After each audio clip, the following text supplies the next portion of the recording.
இங்க நம்ம சரீரத்தோட உடலோட செய்யறதுதான் வந்து நம்ம ஹட்ட யோகம் சொல்றோம்.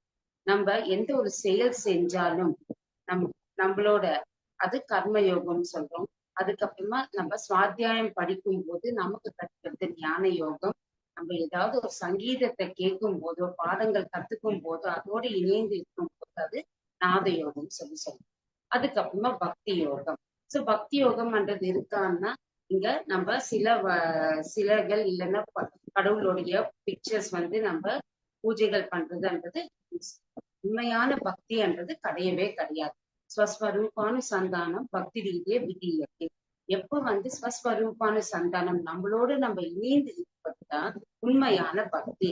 இந்த பூமியில எல்லா ஜீவிகள் கூடயும் நம்ம வந்து சரி சரி சமானமா நம்ம பாக்குறது, நம்ம உள்ளுக்குள்ள இருக்கிறது மட்டுமே கடவுள் கிடையாது.